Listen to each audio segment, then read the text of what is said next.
Hello everyone, welcome back. Today I want to talk to you guys about 18-inch AR-15 versus 16-inch AR-15. I have talked about this in the past. I want to come at it from a different perspective.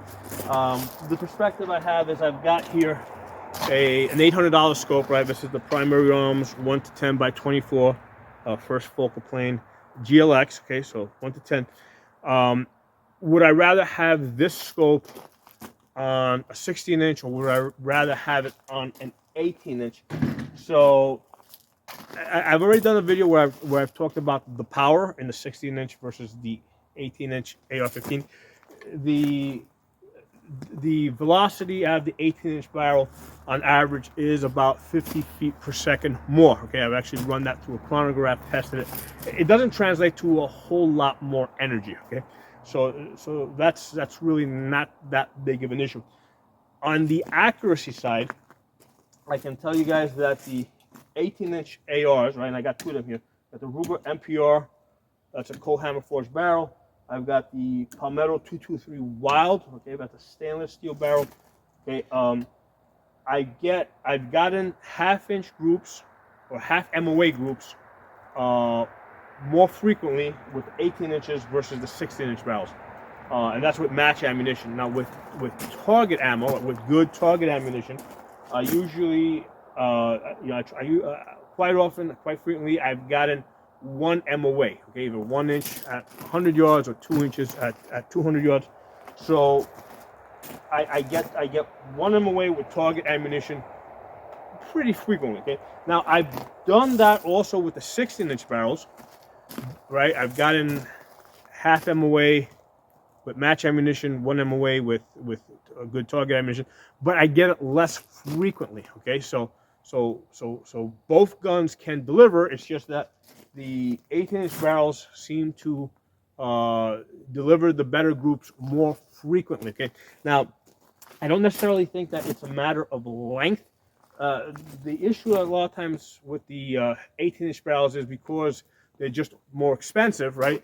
I think that it might be that that they put more effort into the barrels when they make them. So, for example, it's not just a question that this is an 18-inch barrel; it's an 18-inch cold hammer forged barrel. Okay, this one over here, it's not just an 18-inch barrel; it's an 18-inch 223 Wild stainless steel barrel. Okay, whereas with my 16-inch ARs, I mean, they're all like plain Jane, nitrated barrels, okay?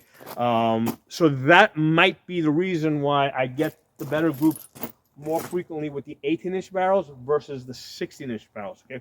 So it may not be the length. It might just be the barrel quality, right?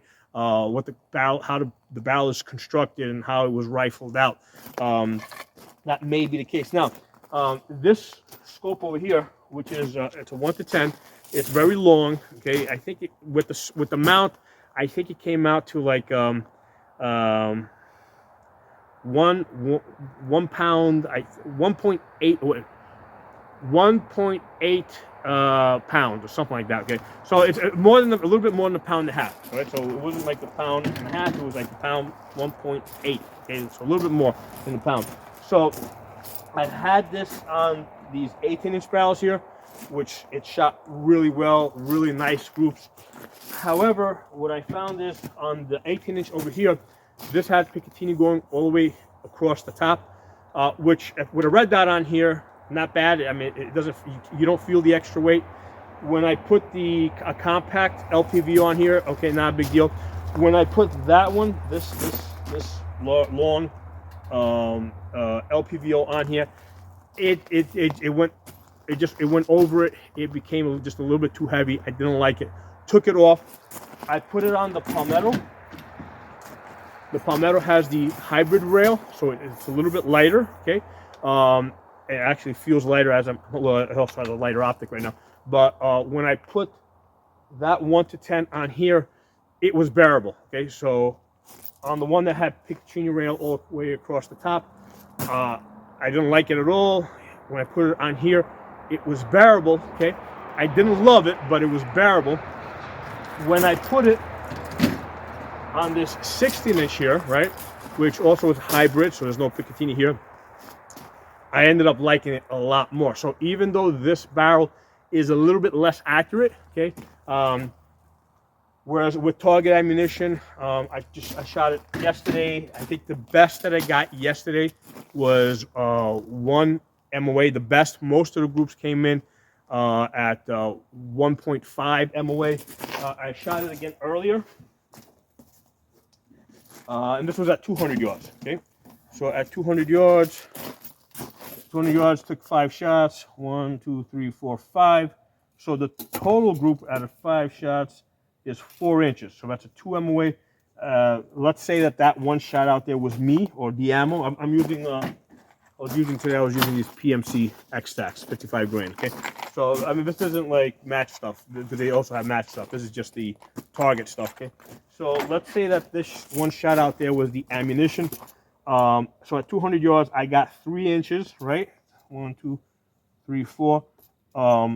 That's 3 inches. That's 1.5 MOA. Okay, so that's kind of what I was getting yesterday. Now, if you're only looking at 3 shots, a lot of times people only take 3 shots. Yeah, you can get 3 shots that line up really close over here, where I got 1.5 inches at 200 yards. So I usually try not to take just 3 shots. I try to get 5 shots, and I'll take the best 4 out of 5.